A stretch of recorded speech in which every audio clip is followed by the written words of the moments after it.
Who is the greatest Vancouver Canuck of all time? We're marking the return of BC's #1 sports obsession with a special series beginning tonight. And you can vote on your favorite. Squire Barnes has more about that. Squire?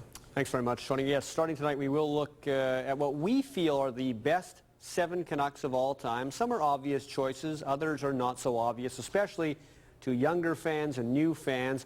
We're going to begin with the only defenseman who made the list of the Magnificent Seven. That's Harold Snepsts. He wasn't the most talented guy, didn't score a lot of goals, but he was a true folk hero for Canuck fans who loved him unconditionally during good times and bad. That's it, Rhino.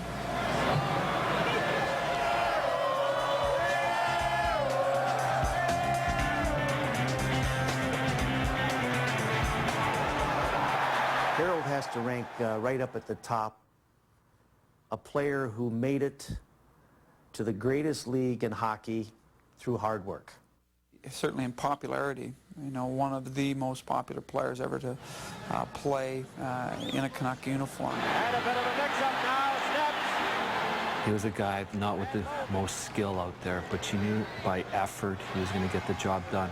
And he got the job done most nights. And with the size that he had out there, he was challenged every night. And he stood up for his teammates, stood up for himself. And the biggest thing in the end for me with Harold is that he wanted to win every night. There's an unwritten rule that says when you're putting together a list of greats, all of your candidates should have great statistics. But when you look at Harold Snepsts' career, he didn't follow unwritten rules to get to the NHL. So why should we? Well, Harold and I go back to our junior days in Edmonton for the Oil Kings. We were teammates, and you know, I look at Harold when he played junior. He was a guy that couldn't skate very well, couldn't handle a puck very well, was the guy that we would just say, Harold, sick him. And he'd go out there, and he was a great battler and a good fighter back then. And if there's a guy in the National Hockey League that worked on his game to become a quality all-star player in the National Hockey League and make it when many people said he couldn't do it, is Harold Snepsts. From the Vancouver Canucks, number 27, defenseman Harold Snepsts. All right, even though a Harold Snepsts goal came around with the frequency of your average comic, he played in 2 NHL All-Star games. Harold Snepsts from the point. They score! He spent 11 and a half years with the Canucks. Drafted by Vancouver in '74, he was traded away, brought back as a free agent, and then traded away one more time. In those 11 and a half years, he basically averaged 3 goals a season, 35 in total. So this is a man who connected with Canuck fans on a much different level. People always love to see the goal scorers and the fancy players. I don't think they can relate to these type of players as they can to myself.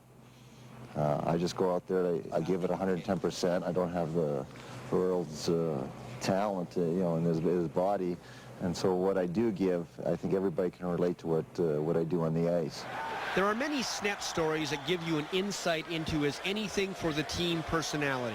But this one says it best of all. In 1978, a rookie named Stan Smyl took a run at Harold in his first day at training camp. Normally, that's a no-no for any freshman. But Harold saw Stan Smyl's hit much differently than anyone else. And I'll never forget Harold at that time, and this is the type of player and a teammate that he was after I hit him, and later on, I think it would have been when we were playing, he just came up to me and he grabbed me, he says, that's what we need here. He says, don't let anything bother you as a player. You keep doing those things.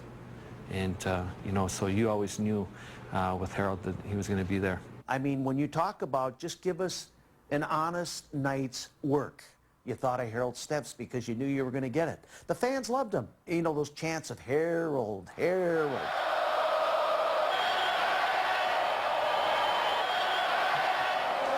To show you just how much Harold was loved, you have to reference the darkest moment of his career. Game 1 of the '82 Stanley Cup Final. The Canucks take the Islanders to overtime. 12 seconds left in the first overtime. But a bad pass by Snepsts late in that first overtime period to, of all people, Mike Bossy, erased Vancouver's chance for an upset. Anyone else would have been vilified. When the Canucks returned home for game number 3, Harold was given a hero's welcome.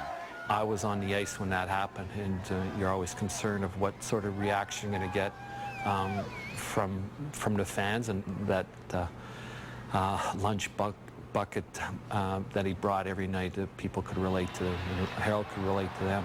Harold has to go down as one of the great characters in Canucks history. It really does. And he made it because he was determined and he paid every sacrifice to get the job done. He didn't have a lot of talent, but boy, he had a lot of heart.